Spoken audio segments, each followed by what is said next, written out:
to share your screen of your cell phone A92020 to your TV Samsung.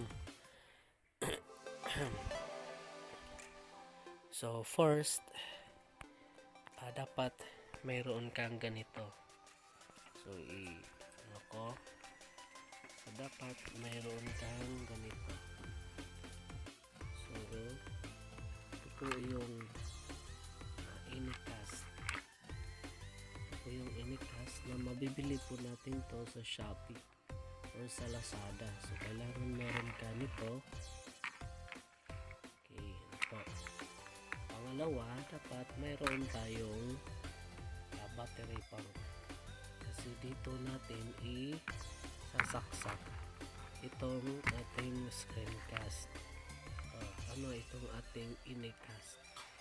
So ito po yung wifi na gagamitin natin para maikonekta natin yung ating cellphone sa ating TV.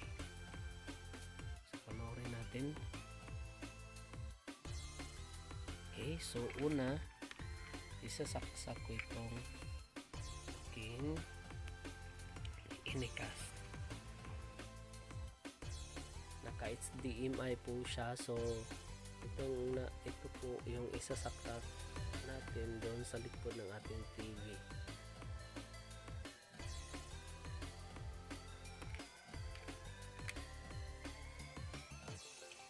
So wala pong light, gagamitan natin ng flashlight. So yun po. Dito po natin isasaksak ito. Kasi ito po HDMI. So dito ilalagay natin dito.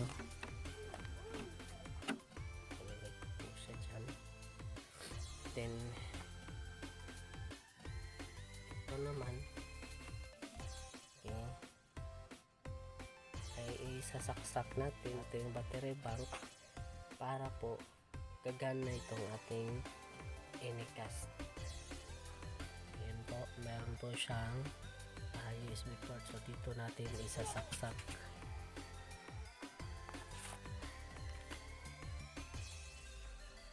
So ayan na po, nakasaksak na po siya.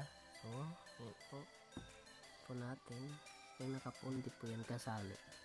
So yun pong nakaitim, yan po yung ating Anycast. Yan ko nilagay. Yan siya na po, madumi yung TV namin.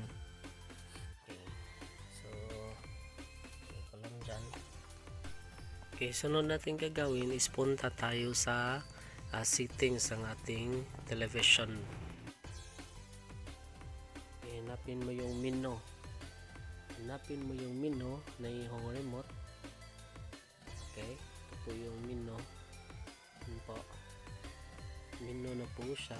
Tapos punta po tayo sa source list. Yan po yung source list. Yan po. Tapos click natin tong ito. So pag ni-click natin yan, ayan po, nag source list na po siya. Tapos yan po, yan. Tapos punta tayo sa HDMI. Okay, so yan po.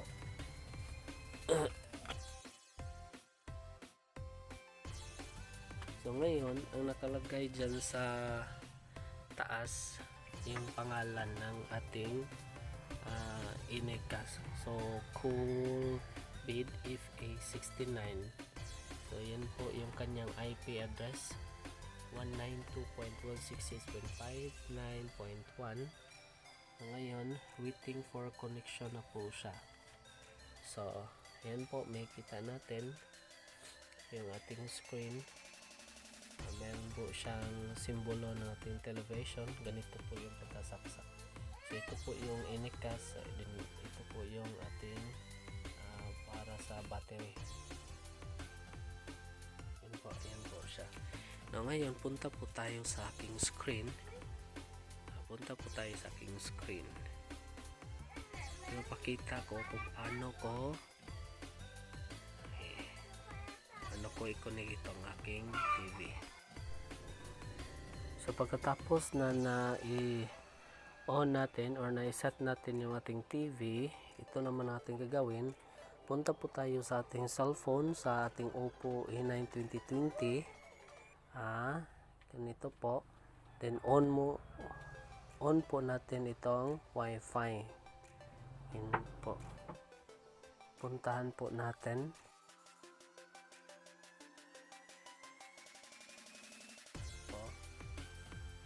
Hanapin natin dito sa baba yung Screencast. So ayan po, nakikita natin yung Screencast. Katabi po siya ng ating kids space. Ayan po. So i-click natin yan, pipindutin natin yan para mag-on na po siya. Ayan po. Okay, so ngayon nakikita natin na nauna po yung ating Screencast. At nakikita na rin natin yung call build if A69 kasi ito po yung ating device. Ibalik po natin, okay, para masundan po ninyo. On po yung Wi-Fi, tapos ng Wi-Fi on po yung Screencast. Yan po, naka-on na po siya. Okay, so may isa pa akong cellphone dito. Kung titingnan ninyo,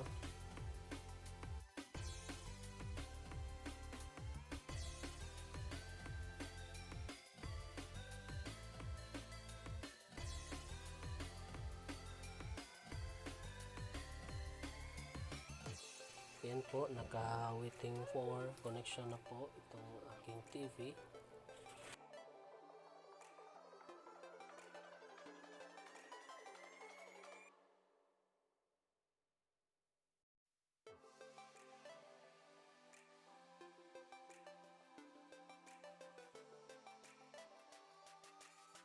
Kung anong nakikita ninyo dyan, yan din po yung makikita dyan sa ating television.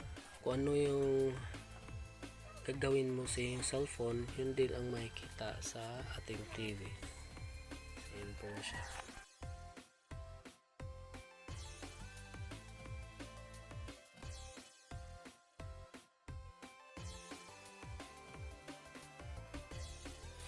So ito po, halimbawa papanoorin ko po ito.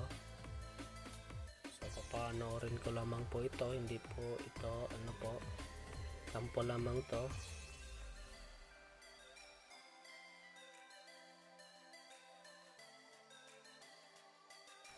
Kung may natutunan ka sa aking tutorial ngayon, mag-like ka naman dyan. Huwag mo rin kalimutan mag-subscribe. Saka pindutin mo na rin yung bell para ma-notify ka sa susunod ko pang tutorial. Maraming salamat po.